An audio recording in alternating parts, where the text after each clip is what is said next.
Pessoal, boa noite. Imensamente feliz de estar aqui, uma honra poder participar de um evento como esse, poder voltar aqui à FAG para falar dos temas que eu tenho visto sobre inovação, sobre tecnologia e megas tendências. Confesso que hoje eu consigo entender plenamente a dor de um músico, porque o músico, quando ele tem que entrar no palco, ele tem que fazer uma seleção muito cuidadosa do seu setlist. A dor de um músico é deixar de fora algumas músicas que ele compôs com tanto carinho.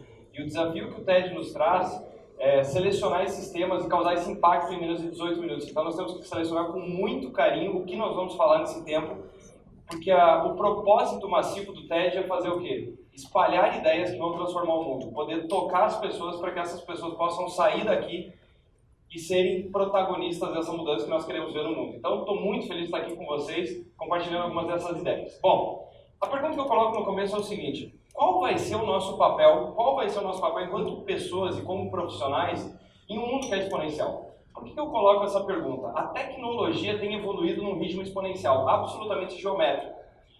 E o nosso hardware não evolui nessa velocidade, o nosso mindset não evolui nessa velocidade. Então nós temos visto uma transformação tecnológica como nunca aconteceu. A conexão de dispositivos, o IoT, o Big Data, nós temos visto inúmeras tecnologias que surgem, e a pergunta que fica começa a surgir um certo receio nas pessoas, e a pergunta é: qual vai ser o nosso papel em um mundo que evolui numa velocidade que é absolutamente exponencial? Então essa é a pergunta que eu coloco para a nossa conversa aqui ao longo desses 18 minutos. A mudança que o mundo passa hoje, ele é de base tecnológica, essa mudança é de base tecnológica, e a tecnologia ela era desconectada em grande medida até 96 a 98, quando nós temos o boom da internet no mundo. Então as máquinas já evoluíram de forma exponencial, mas elas ainda não se falavam. Com o boom da internet, a integração da tecnologia se tornou transversal. Então a tecnologia começa a impactar todos os negócios, tanto que eu falo muito que não existe hoje mais empresa que não seja de TI. Todas as empresas têm, em alguma medida, a TI no seu centro. Se você tirar os sistemas e a tecnologia das empresas hoje, elas simplesmente param. Então a transformação é de base tecnológica, e com essa mudança da tecnologia nós criamos novos modelos de negócio, novas formas de criar e distribuir valor e fazer as transações. E por fim nós temos um impacto cada vez maior nas empresas e nas pessoas. Só que normalmente nós conseguimos notar esse impacto justamente no fim dessa cadeia. Por isso que é tão importante discutir tecnologia no começo e entender que ela é de base tecnológica, mas no fim ela nos impacta diariamente. A mudança, quando chega, via de regra, nós somos céticos. O ser humano tem uma certa resistência a acreditar que a mudança é tão veloz, mas isso sempre aconteceu. O exemplo que eu trago aqui é de um palestrante chamado Tony Seba, que ele fala o seguinte: mostrando essa foto de Nova York, 1900, na Quinta Avenida, nós vemos um evento muito curioso. Nessa foto da Quinta Avenida, nós temos todo esse desfile de carroças, e no centro dessa foto nós temos um carro. Então, é um dos primeiros registros de uma pessoa entrando na Quinta Avenida de Nova York com um carro.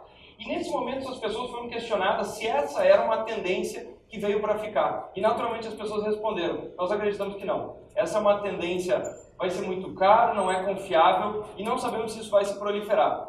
E quando nós olhamos a mesma Quinta Avenida em Nova York, 13 anos depois, nós encontramos o seguinte cenário: todas as pessoas andando de carro, e o curioso dessa foto tem apenas uma pessoa andando em carroça.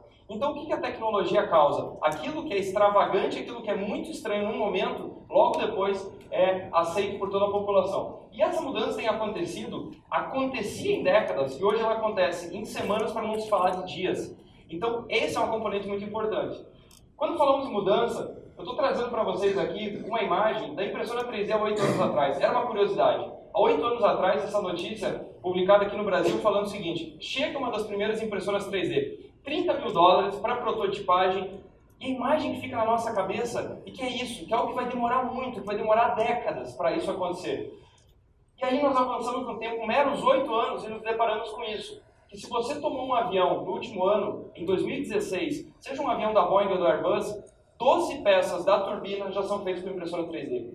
Então é esse ritmo de mudança que eu digo. Você sai de um protótipo de algo que parece algo para cientistas e algo muito voltado para a academia, e logo depois isso está impactando a sociedade inteira. Então imagina, 2016, partes das peças de avião feitas com impressora 3D. Isso muda toda a cadeia logística, muda a forma como nós fazemos negócio. E aí nós começamos a ver o seguinte, pessoal, que em 2006, esse era o maior supercomputador do mundo, a maior capacidade computacional que apenas o governo americano tinha acesso, 2006. E nós chegamos em 2016 e essa mesma capacidade computacional está na placa de vídeo que vai dentro do nosso computador. Qual que é o movimento que começa a acontecer que é muito relevante aqui. Ou seja, aquilo que uma superpotência detinha, 10 anos depois os indivíduos têm. Nós estamos vivendo na era mais incrível para quem quer inovar, para quem quer empreender, para quem quer fazer isso. Nunca foi tão barato ser dono do seu destino. Nunca foi tão democrático e tão acessível poder mudar o mundo. Então a tecnologia tem essa componente de democratização que eu acho simplesmente fascinante. Estamos na época onde nós temos mais capacidade justamente de mudar a nossa realidade. E aí eu queria mostrar para vocês o que aconteceu nos últimos 2 anos. O gráfico aqui vai mostrar o seguinte: empresas que chegaram a 1 bilhão num curto espaço de tempo. E aí nós temos em 2009 um caso, 2010 vocês vão ver 3 casos, por volta de 3 casos. Eu chamo a atenção para o que aconteceu nos últimos 2 anos. Por favor, acompanhe. O ritmo exponencial de aumento de empresas, de startups, de soluções de base tecnológica que mudam o mundo. Tudo isso aqui aconteceu só nos últimos 2 anos. Então, o exemplo que eu queria contar, para contextualizar o ritmo de mudança, mas principalmente qual vai ser o nosso papel, através de algumas histórias que eu passei nos últimos tempos. Hoje, eu viajo o Brasil, viajo o mundo o tempo inteiro. Só em 2016 eu passei por mais de 300 cidades discutindo esses temas de inovação e tecnologia. Eu queria compartilhar algumas histórias com vocês. A primeira história é a seguinte.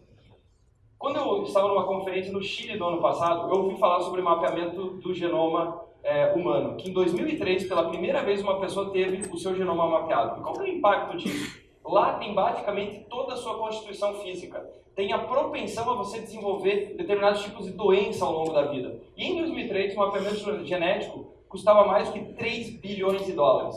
Uma coisa absolutamente inacessível. E nessa oportunidade, em abril do ano passado, o palestrante expôs o seguinte: e se eu te contar que isso caminha para 1 milhão de dólares? E todo mundo ficou muito impressionado com aquilo. E ele falou o seguinte: se eu te contar que isso poderia custar 10 mil dólares, você saber o que vai acontecer com a sua saúde ao longo do tempo. E todo mundo ficou maravilhado. E aí ele falou o seguinte: e se eu te contar agora que existe uma startup chamada 23andMe nos Estados Unidos que faz esse teste por 200 dólares? Por 200 dólares, algo que custava 3 bilhões de dólares. Eu fiquei intrigado com aquilo. Ele falou que isso era feito nos Estados Unidos, eu estava indo para lá algumas semanas depois. Na hora, eu pego o celular para me inscrever para fazer esse teste. E não era 200 dólares, tinha recém caído para 150. Quando eu chego nos Estados Unidos, o site me recomenda para que eu digitasse o zip code, o CEP de onde eu estava, e para que eu me dirigisse até uma farmácia. Eu me senti enganado. Eu falei: o que eu estou indo fazer numa farmácia? Estamos falando aqui do genoma, devo ter caído numa pegadinha. Quando eu chego na farmácia, onde normalmente você compra uma aspirina, enfim, um remédio para dor de cabeça, eu cheguei me sentindo um bobo e pedi na farmácia: oi, eu vim fazer meu mapeamento genético. Parece uma cena dos Jetsons isso. E a moça prontamente me entregou essa caixinha. Uma caixinha desse tamanho, onde dentro tinha algo parecido com um tubo de ensaio, e falava o seguinte: deposite sua saliva até essa marca e envie pelos correios. Eu falei: pronto, agora sim eu fui enganado. Agora eu estou convicto que eu fui enganado. E aí, 3 horas depois eu recebo um SMS dizendo o seguinte: o seu material genético, Arthur, está a caminho da Carolina do Norte. Em 4 semanas você vai receber 100% do resultado do seu mapeamento. 2 semanas depois eu estou em Curitiba, passeando pelo shopping, e eu recebo um e-mail que diz o seguinte: Arthur, já mapeamos 50% do seu genoma e provavelmente nesse momento você está usando óculos. Você sente um medo, um pavor daquilo, você olha se tem alguma câmera te filmando, mas é muito óbvio, porque o astigmatismo e a miopia são características de descendência genética. 2 semanas depois eu recebo 100% do teste. E o que tem no teste? Que, por exemplo, eu tenho 840% de chance de desenvolver câncer de pulmão, mais do que a população. Agora, isso está atrelado a um gatilho de tabagismo. Onde é que eu quero chegar, pessoal? O ritmo da velocidade da transformação. Os nossos avós morreram de doenças que eles não sabiam o que eram. Os nossos pais, eventualmente, morrem ou morreram de doenças que eles sabiam o que eram, mas não tinham como tratar. Nós estamos vivendo um mundo que a tecnologia é tão poderosa que nós vamos ver com anos de antecedência a doença chegando e poder ser proativo em relação a isso. Então, esse é um mundo radicalmente diferente. Eu acreditei no teste, eu comi muito café, quando eu recebi que no teste eu tinha o quê? Uma predisposição genética a ser viciado em café. Então eu falei: esse teste é sério, isso funciona. Então, é um mundo incrível, só que é um mundo, uma segunda história que eu queria compartilhar é o seguinte: a mudança é tão veloz que mesmo pessoas que não têm tanta idade como eu, você já começa a se dar conta do seguinte: a tecnologia só é tecnologia para quem nasceu antes dela. O ano passado, eu também estive no Museu da História da Computação, lá em São Francisco, em Sunnyvale, na verdade, que começa com as calculadoras da Idade Média, começam com instrumentos muito precários de computação, cartões perfurados, enfim, na década de 50 e 60. E aí, pessoal, esse museu tem 20 sessões. E eu, no alto dos meus 31 anos, sabendo que o museu tem 20 sessões, a partir da 8ª sessão, eu começo a me deparar com os objetos que eu usei. Na 8ª sessão, eu encontro um disquete. E eu encontro crianças pasmas olhando para aquele objeto e falando, o que é isso? 2 crianças do meu lado tirando o celular para tirar uma foto do disquete. Eu dei um passo para trás para que elas não soubessem que eu sabia o que era aquilo, senão elas iam achar que eu era um fóssil, um dinossauro. E nesse momento eu me dei conta do porquê ela estava tirando a foto. Por um motivo muito simples. Ela, quando nós clicamos, por exemplo, no salvar num software de edição de texto, nós sabemos que aquilo é um disquete. Para ela estava descobrindo aquilo naquele momento. Então aquilo só faz sentido, perceba, eu com 31 anos descobrindo que parte do mundo que eu usei está agora exposto no museu. É essa velocidade de transformação que nós estamos vivendo. E o segundo motivo pela qual ela estava tirando a foto, porque tudo aquilo era uma grande novidade. E a segunda coisa que me chamou a atenção é o seguinte, que faltavam ainda 12 sessões para o museu acabar. Então eu estava só na 8ª sessão. E aí, pessoal, quando eu falo de tecnologia, eu coloquei essa foto pelo seguinte, as pessoas perguntam, então Arthur, tudo está na tecnologia? Não, aqui eu começo a segunda parte da minha exposição, que é, muito pelo contrário. O Silvio Meira, que é um grande pernambucano que discute sistemas de inovação, perguntaram a ele, Silvio, a tecnologia é o bicho-papão disso tudo? E ele fez uma das mais brilhantes reflexões que eu já vi, que ele falou o seguinte, olha só, se você vai a um restaurante e o chefe faz um prato fantástico naquela noite, usando uma faca super afiada, ou alguém usa uma faca super afiada para cometer um crime, em nenhum dos dois casos, seja a preparação do prato com brilhantismo ou o crime, em nenhum dos dois casos, isso foi não foi causado pela faca, mas sim por uma pessoa. Então a tecnologia, não esqueçam, ela é mera ferramenta nesse contexto todo. Ela instiga, ela fascina, mas no final do dia ela é ferramenta. Nós temos que discutir quem está por trás dela e qual é o uso que nós fazemos dela. A tecnologia exponencial possibilita mundos incríveis, mas depende como que nós vamos fazer isso. O que nos leva ao próximo ponto.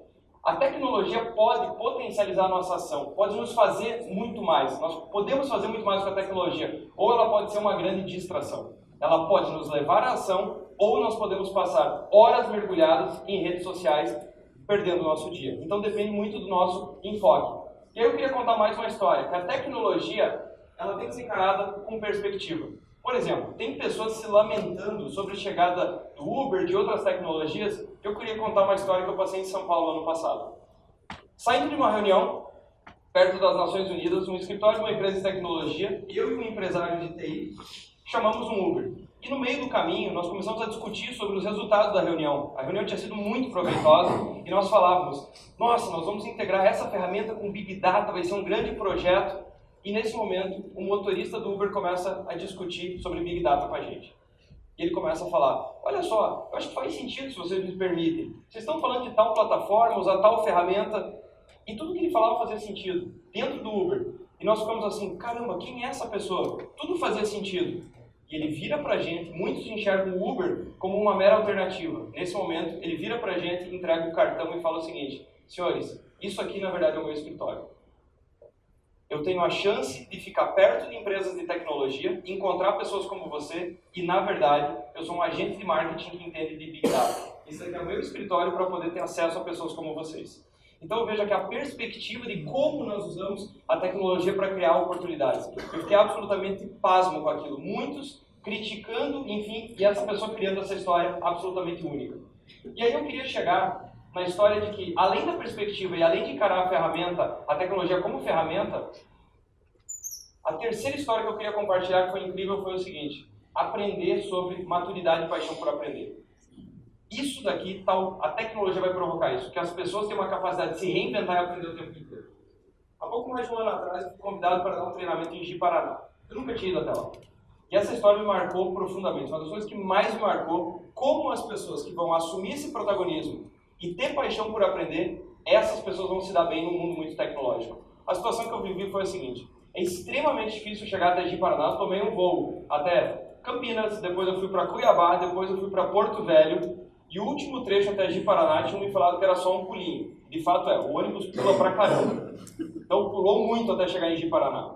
Estava muito cansado, refletindo sobre aquele treinamento, e naquela sala, como sempre, tinham pessoas mais motivadas e menos motivadas.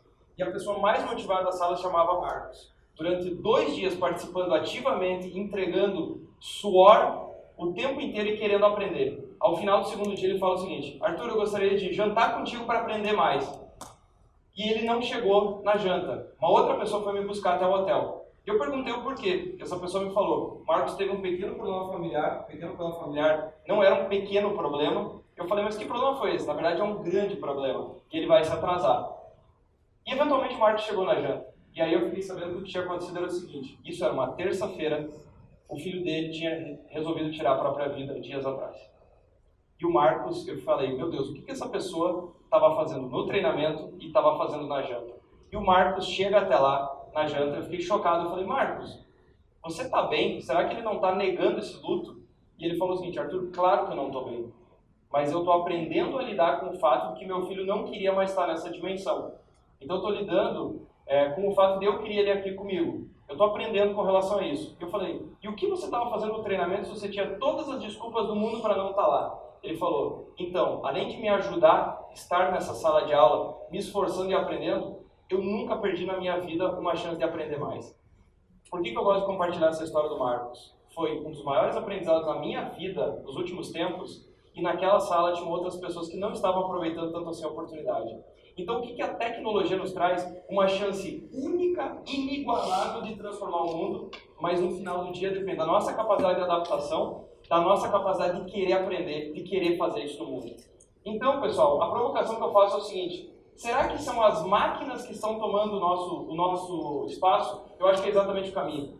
É exatamente o contrário. As máquinas estão nos libertando para fazer coisas cada vez mais criativas, mais inteligentes. Mas nós teremos múltiplas carreiras, nós teremos que estudar e aprender cada vez mais, como nunca estudamos. As máquinas não estão tomando espaço dos humanos. Nós estávamos ocupando um espaço que sempre foi delas. Fazer tarefas repetitivas, maçantes, que não pertencem aos humanos. E agora nós vamos poder desenvolver plenamente o nosso potencial. Isso é só o começo. Essa geração nasceu digital. Eu nasci no mundo analógico. Essa é uma geração que vem 100% digital e vai se aproveitar desse mundo exponencial para amplificar suas capacidades de fazer cada vez mais. Por isso que eu digo, pessoal, nosso último recado é: temos que explorar a tecnologia para desenvolver plenamente o nosso potencial. O que é desenvolver plenamente o potencial? Faça a seguinte reflexão. Quando eu escutei isso, me impactou muito. No final da sua vida, imagine que você vai encontrar 2 cadeiras. E uma cadeira, você vai tomar ela e ocupar por 1 hora. E a pessoa que vai estar sentada na outra cadeira é a sua versão daquilo que você poderia ter se tornado. E quanto você poderia ter aprendido, quanto você poderia ter impactado no mundo. O que eu desejo do fundo do meu coração para vocês? Que vocês sentem nessa cadeira durante 1 hora e tenham histórias incríveis para contar e não encontrem lá um personagem tão diferente assim de vocês. Que vocês tenham sabedoria para usar a tecnologia, entendam que vocês vão ser protagonistas, que é uma era incrível de inovação, mas que depende fundamentalmente de vocês. É isso que eu desejo para todos vocês. Por isso, pessoal, o que vai sobrar para o ser humano no mundo de tecnologias exponenciais é cada vez ser mais humano, desenvolver o nosso lado humano de criatividade, inteligência e usar tudo isso a nosso favor. Então, pessoal, desejo uma trajetória incrível para vocês, que vocês possam compartilhar um pouco dessas ideias. Fico extremamente grato de poder participar de um evento desses. Do fundo do meu coração, obrigado.